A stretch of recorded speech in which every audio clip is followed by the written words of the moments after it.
Hello and welcome back to Children's Reading Cove.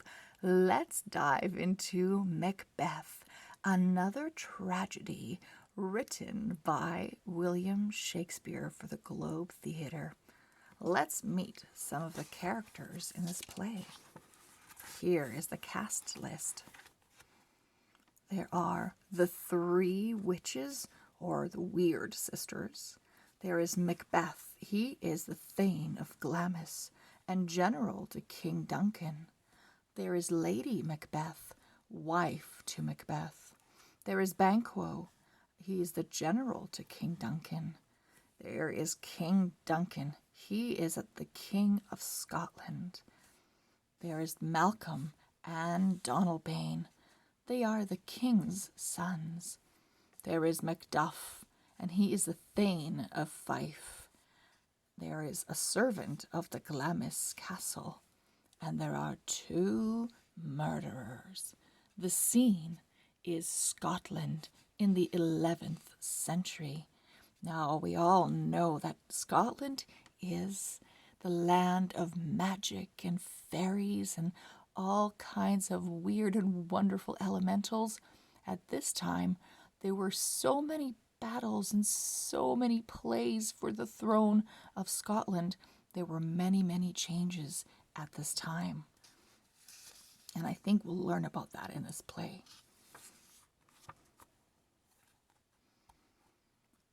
When shall we three meet again? In thunder, lightning, or in rain? When the hurly-burly's done, when the battle is lost and won. First and second witches. Macbeth. All day the three witches waited on the edge of the battlefield. Hidden by mist and magic, they watched the Scottish army win a victory over the invading forces of Norway. And after the fight was done, they lingered on, gloating over the moans of the dying.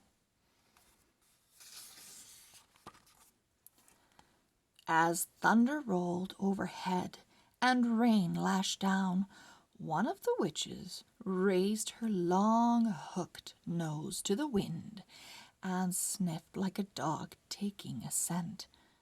"He will be here soon," she said. The second witch stroked the tuft of silvery hair that sprouted from her chin and grinned, showing her gums. "I hear the sound of hooves, sisters," she said. The third witch held up a piece of rock crystal in front of her milky blind eyes. Inside the crystal, something seemed to move. "I see him," she screeched. "He comes. Let the spell begin."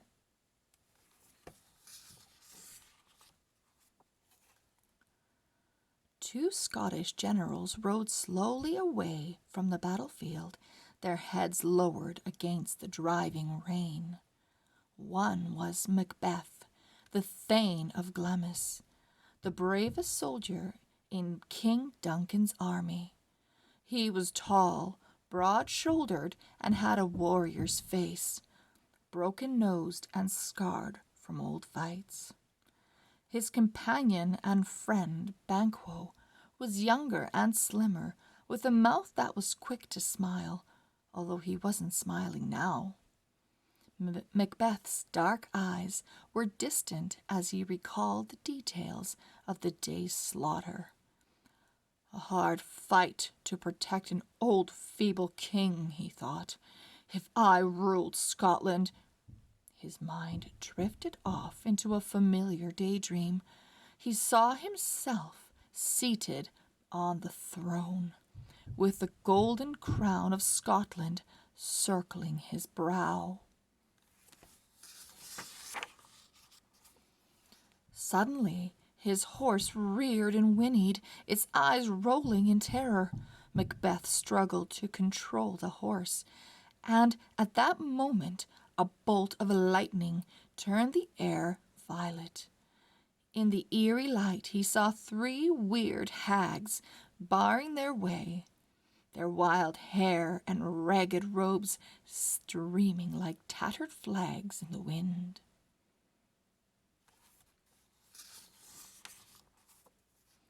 Macbeth's hand flew to his sword, but Banquo hissed out an urgent warning. "No, my friend, I do not think swords can harm creatures like these." A small, cold fear entered Macbeth's heart, and he snarled to conceal it. "What do you want?" he demanded of the witches. "Stand aside." Moving as one, the witches raised their left arms and pointed crooked fingers at Macbeth. They spoke, and their voices grated like iron on stone. "All hail Macbeth, Thane of Glamis! All hail Macbeth, Thane of Cawdor! All hail Macbeth, who shall be king!" Macbeth gave a startled gasp. How had these withered crones come to read his secret thoughts? The witches turned their fingers to Banquo. "All hail Banquo!" they chanted. "Your children shall be kings." And they vanished like a mist of breath on a mirror.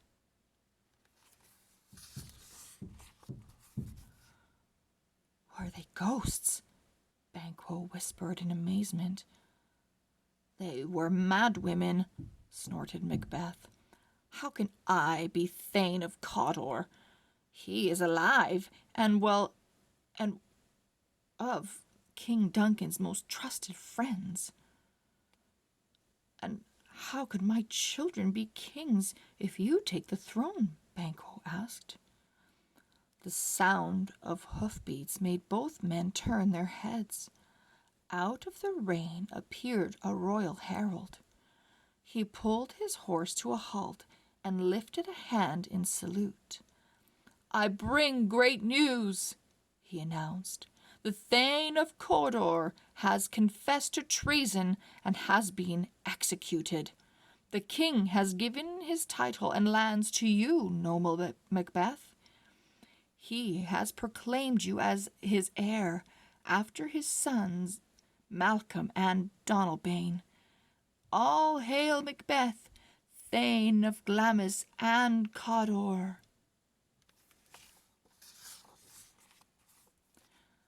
Macbeth's face turned deathly pale.